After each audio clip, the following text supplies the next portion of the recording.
What up, y'all? This is Patrick Hayes, and today what I want to share with you guys is a super powerful framework for being able to turbocharge your personal development and your spiritual growth and any really skill that you're looking to develop. Whether you're a scientist or whether you're an academic or whether you're a musician or an athlete, no matter what it is you're doing, if you implement this framework, I guarantee you it's going to turbocharge your personal growth in that area. It's simply just by implementing diversity and using a framework that was created by a person named Ken Wilber, an integral theory, in order to implement this holistic approach. So, real quick, if you've ever experienced a plateau, write yes in the comments below. If you've never experienced a plateau before, write no in the comments below. And if you don't know what a plateau is, I'll explain it really quick. So a plateau is basically where you have some sort of practice that you're working on in this context. And you're making gains, but at a certain point, it kind of evens out and you stop making gains. Well, I've always been baffled by why this happens. And this is something I've explored within my own practices, like throughout my life. Like, why is it that I make all these gains in the beginning and at a certain point it kind of like evens out?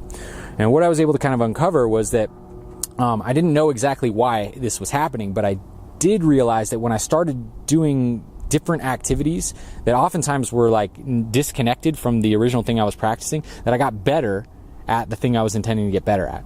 So for example, this is a little bit more obvious, but for example, I did a certain kind of meditation practice. I was doing Vipassana meditation, which is very passive meditation. But then I found when I started doing visualization meditation that it excelled my Vipassana meditation. I also found that, when I was doing Kung Fu, that when I started doing yoga, that it excelled my Kung Fu.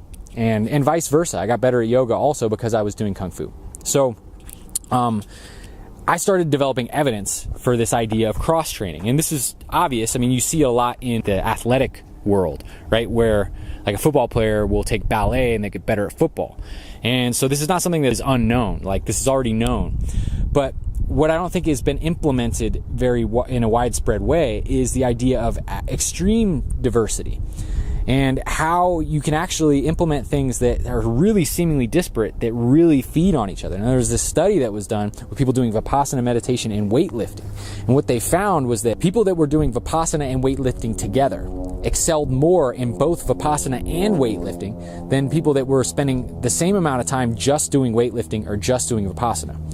And so you look at these two activities, you're like, well, meditation and weightlifting, and you're like, well, they seem like such disparate activities. Like, how do they cross over? So when you speculate on that, you're like, okay, well, why would that happen? And, I would guess that potentially it's something like, when you weightlift, you create regenerative hormones in your body, and those regenerative hormones might help you rewire your brain, which might, then if you're doing Vipassana practice, it might help give you more capacity to rewire your brain towards presence or towards, a meditative states. And then when you're getting more meditative, then you can focus more intensely, and then that focus carries over to your weightlifting regimen, and then you're better at weightlifting because you're being able to focus more. So, that's a speculation, but it seems pretty reasonable. So when I came across this work by Ken Wilber, it was like, it blew my mind open because, I originally came across it in my 20s, a long time ago, and it blew my mind open back then, but then I kind of set it down and hadn't looked at it for a long time, but I came back around to it maybe like 2 years ago. And, I was looking at his 4 quadrants map. Now, essentially what Ken Wilber's work in integral theory is, if you haven't heard of this, go check it out. Integral theory, Ken Wilber. And it's basically like a comprehensive map of consciousness and consciousness development. And so Ken Wilber's work is like, it's a way of like orienting to basically like everything, and then understanding the pattern of how consciousness develops, and then also understanding all the different domains in which it develops. So that's a really, really simplified version of it. And if you want more, go take a look at it. But what I'm going to explain right here is another really simplified version of one of the dimensions of his comprehensive map. And this is the 4 quadrants. The 4 quadrants are essentially like the 4 different dimensions in which consciousness develops. So we have the way he splits it up is into subjective and objective, both individual and collective. So you have the individual subjective and the individual objective, and then you have the collective subjective and the collective objective. So the individual subjective would be something like a thought or an emotion or a feeling, right? Because that's happening individually in your subjective space. Now, the individual objective would be like your physiology, right? So your brain chemistry or your bones or whatever. Now, the Collective subjective is culture. So these are like shared ideas, shared emotions, shared beliefs, language, like things that we all share and have a connection to in the subjective realm, right? Then there's collective objective. Collective objective is like the physical realm that we share. So it can be both nature, so like the physical world. It's also like the infrastructures that humanity creates in society, so like buildings and roads and bridges and whatnot. So we have these 4 different quadrants, and essentially these 4 different quadrants is, the domain in which consciousness exists.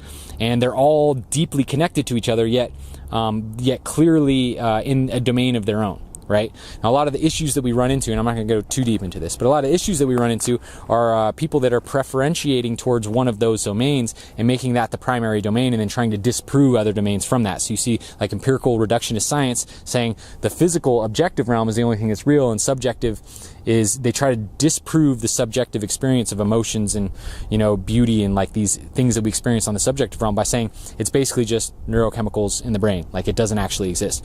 Well, on the flip side, reductionist spiritual teachings will say that the physical world doesn't exist, and that basically the only thing that's real is the inner subjective realm. And some of them even say that we're projecting this physical realm, and there may be some truth to that, but in a sense they like deny the physical realm altogether.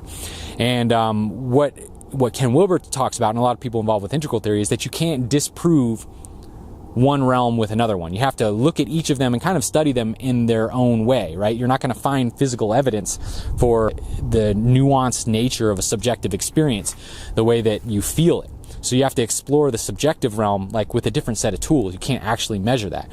And anyway, so without going too deep into that, you kind of get the idea of these 4 different realms. Now, the key here is that all these realms are really deeply connected. Let me give an example of how this works.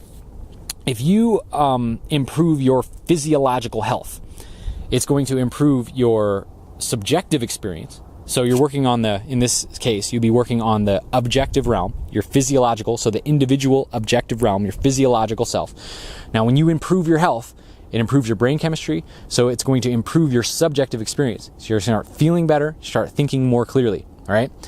Also, the improvement of those 2 things will improve your relationship with other people. It's going to improve your cultural experience because you're going to be able to converse with people more clearly. You're going to be able to bring more value to the community. And then in a cultural setting, you're actually adding more, right? Same thing in the physical realm. If you're like building something in the physical space, like when you are healthier, it's going to cross over into the work that you're doing in the physical realm, right? So the key is being aware that these things cross over like that, and then creating a framework that implements diversity regarding whatever the skill building goal is that you have for yourself. So what I mean by this is that, say for example, you are trying to develop more calmness, right? Instead of just meditating to develop calmness, you're going to want to look at some sort of physiological regimen that you can do to help with calmness. You're also going to want to look at some sort of cultural work that you can do. So that could be psychotherapy or working with different people or working with archetypes, right? And then you're going to want to look at something like in the physical realm. Maybe this is like going out into nature, right? All these things are going to help you with developing more calmness. So the idea is to understand it like this, and then whatever it is you're working on, create a regimen in all 4 of those dimensions so that you're not just working in one dimension. See, what happens is that if you just work in one dimension, whatever your weakest link is going to stop you from making progress. And this is where the plateau happens, right? So you're working really, really hard on meditating to get calmer, but you're not working on how to interact with people, and you're not working on your health. And at a certain point, your health will be the weakest link, or your social anxiety will be the weakest link. And your calmness, you'll only develop so much calmness while just doing meditating by yourself, right? Eventually you're gonna have to take that into the world and start talking to people, and start like working on your physical health, or like going into nature and then like getting the download of what like calmness is from the tree in your backyard. So essentially the whole goal is to apply diversity to whatever it is that you're working towards and see where that connects across all 4 different quadrants.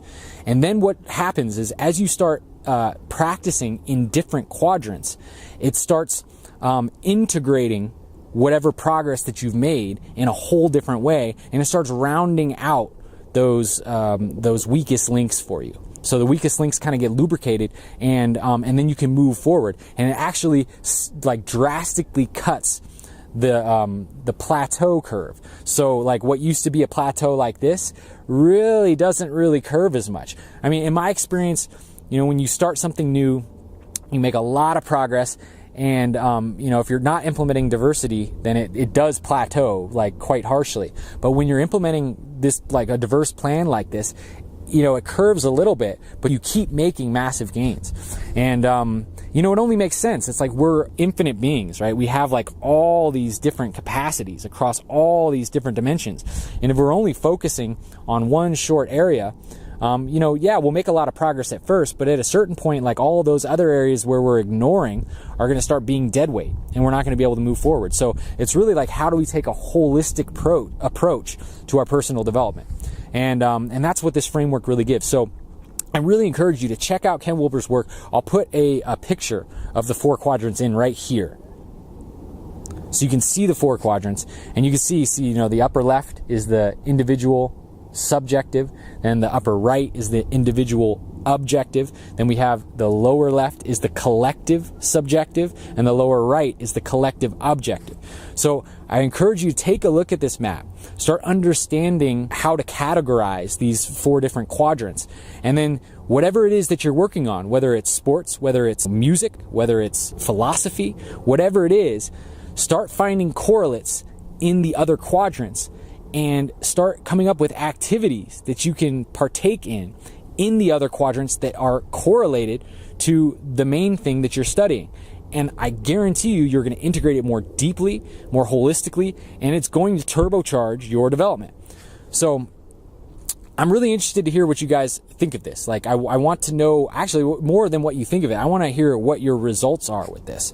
So how about this? So come back to this video after you've implemented this for like a month and put your results in the video. I really would like to see how this works for y'all, because for me, it's been like explosive when I started doing this in a calculated way. Like before, it was like, you know, I would just realize that, you know, when I did this, all of a sudden I started getting better at that. But when I actually started doing it with this structure and then finding direct correlates for the thing that I was working towards, it was like, it really did turbocharge it. So I'm excited to hear your experience with this.